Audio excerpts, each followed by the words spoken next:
देखिए 12 में ए है वो क्या है, ए इक्वल टू 9 10 11 12 13 तक के नंबर्स दिए हुए हैं। लेट एफ है जो कि एक क्या है, एक किस में दिया हुआ है, एक ए सेट से नेचुरल नंबर सेट में दिया हुआ है, तो डिफाइन है by F one. The F one क्या है यहाँ से देखना, F one the highest prime factor of N. जो एफ एन है वो हाईएस्ट प्राइम फैक्टर है ऑफ एन का, finding the range of F, यानी एफ की आपको रेंज फाइंड आउट करनी। पहले तो सब कुछ समझ में आ गया भाई, पहले जो गिवन है वो यहाँ से यहाँ पे ये आ गया कि हाँ भाई ए सेट भी दिया हुआ है, यहाँ पे फंक्शन है जो कि ए टू एन भी डिफाइन है। फिर F of N equal to highest prime factor of N, ये समझ में नहीं आया सर ये क्या है ना। तो थोड़ा आपको फंक्शन को पढ़ना आना चाहिए कि फंक्शन में क्या दिया हुआ है, ठीक है ना। ये देखो इसमें देखो बहुत सी, यानी कि आप ये लाइन नहीं समझ पाओगे कि इसका मतलब क्या है, समझ में आई बात, ये तो यही समझनी है आपको। तो देखो भाई क्या है सॉल्यूशन में, देखो गिवन है आपको क्या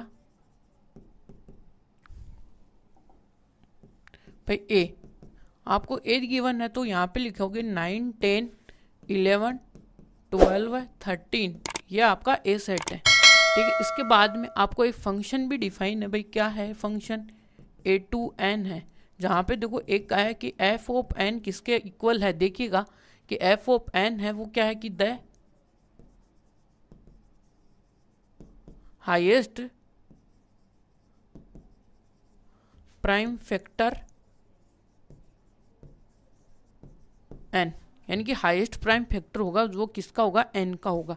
अब सर ये एन क्या है, ये एन ये है भाई यहाँ वाला एन है। अब ये एन क्या है, ये एन आपके डोमेन का एलिमेंट है, यानी कि देखो ये अंदर वाला बैठा हुआ जो एन है वो किस में बिलोंग करेगा, ये ए में बिलोंग करता है, समझ में आई। क्योंकि जब हम फंक्शन को पढ़ते हैं तो कैसे रीड आउट करते हैं कि F of A equal to B, जो ये ए होता है वो किस में आता है, डोमेन में आता है, ध्यान में रखना। तो यहाँ का जो एन है वो किस में बिलोंग कर रहा है, ए में बिलोंग कर रहा है, आगे बात समझ में। जैसे कि अब मैं क्या लूंगा यहाँ पे एन की, देखो एन इक्वल टू क्या लूंगा, according to question N equal to 9 लूंगा। तो अब इसके क्या करूंगा, प्राइम फैक्टर्स करूंगा, किसके, एन के करने मेरे को। एन क्या है यहाँ पे 9, तो 9 को प्राइम फैक्टर्स में 3 क्रॉस 3 लिख सकता हूँ ना।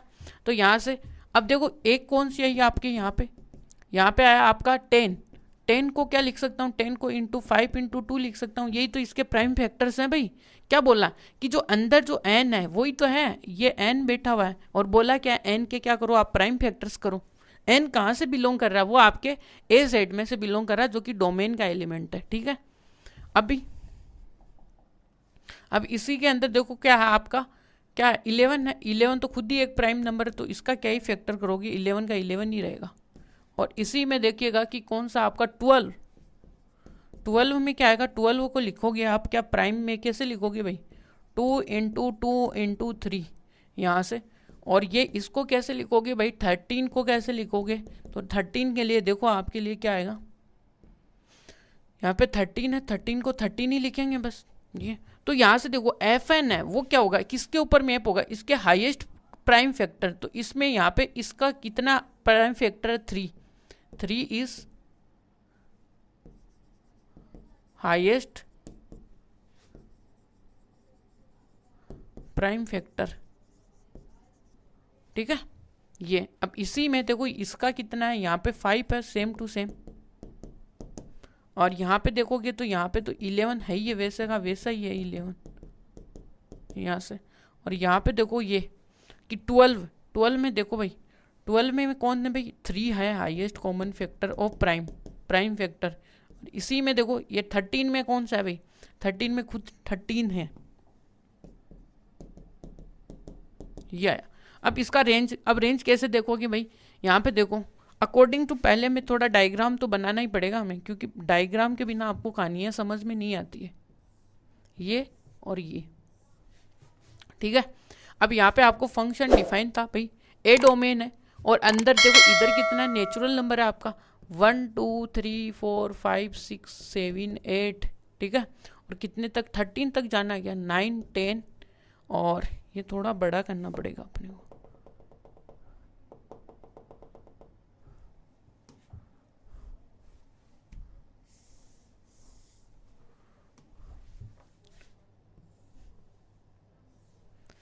ये आपका नेचुरल नंबर का सेट है जिसमें 1 है, 2 है, 3 है, 4, 5, 6, 7, 8, 9, 11, 12, 13 तक ही और आगे तक भी नेचुरल नंबर है। ठीक है, अब देखो इधर कौन से ए सेट के अंदर एलिमेंट आप इधर बना लो, 9, 11, 12, 13 भाई। ठीक है, अब फंक्शन में रखते जाएंगे, मैप कराते जाएंगे भाई। देखो भाई क्या है कि यहाँ पे जब भी आपने 9 रखा तो उसका हाईएस्ट कॉमन फैक्टर कौन था, 3, ये आया 3। फिर आपने 10 रखा तो इसका हाईएस्ट कॉमन फैक्टर 5, 11 रखा तो 11 का 11 आया, 12 का कितना आया, 12 का आपका आया होगा 3, तो ये 3 आ गया। ठीक है, कोई दिक्कत नहीं है। फिर यहाँ पे 13 का क्या आया, ये 13 का 13। देखो हर एक एलिमेंट एक ही टाइम पे आपकी एक ही इमेज रख रहा है। ठीक है ना, देखो 9 का कितना है, 3 इमेज है, बट 12 का भी वही है, कोई दिक्कत नहीं है। हमने ये बोला है कि एक एलिमेंट हमेशा एक ही पॉइंट के साथ जुड़ेगा, वो भी बी के यानी कि वाई, यानी कि जो भी अपने कोडोमेन के साथ। तो यहाँ से देखोगे तो देखो इसकी रेंज में कितने एलिमेंट आए, अपने को रेंज पूछ रहा है। अब जैसे आप रेंज बता दोगे इसमें देखते ही। ठीक है, और पहली बात तो ये भी देख लो कि भाई ये फंक्शन तो है क्या, फंक्शन है क्योंकि हर एक एलिमेंट आया जिसको यहाँ पे फंक्शन में बुलाया गया, वो हर एक को प्लेट मिली, अच्छे से खाना खाया। यहाँ पे 2 भाई कौन थे, जुड़वा आ गए, यानी कि वो दोनों सगे भाई आ गए तो वो एक ही प्लेट में खाने लग गए। ये भी फंक्शन है भाई, अच्छा फंक्शन है, सभी बुलाए, सभी को खाना खिलाया, सबको विदा किया। ठीक है, तो ये फंक्शन कैसा हुआ, अच्छा हुआ। तो ये इसका मतलब ये फंक्शन भी है, बट इसमें देखो हमें पूछा क्या, रेंज सेट पूछी है। तो रेंज सेट आप बता दो भाई, यहाँ पे कितने कितने भाई, किसको किसको तीर मारा है। ठीक है, 3 को तीर मारा गया है, 3 को तीर मारा है भाई, 3 को तीर है, 5 को तीर है, और किसको 11 को है, 13 को है। यह आपका रेंज सेट आया, यह आपका क्या आंसर है।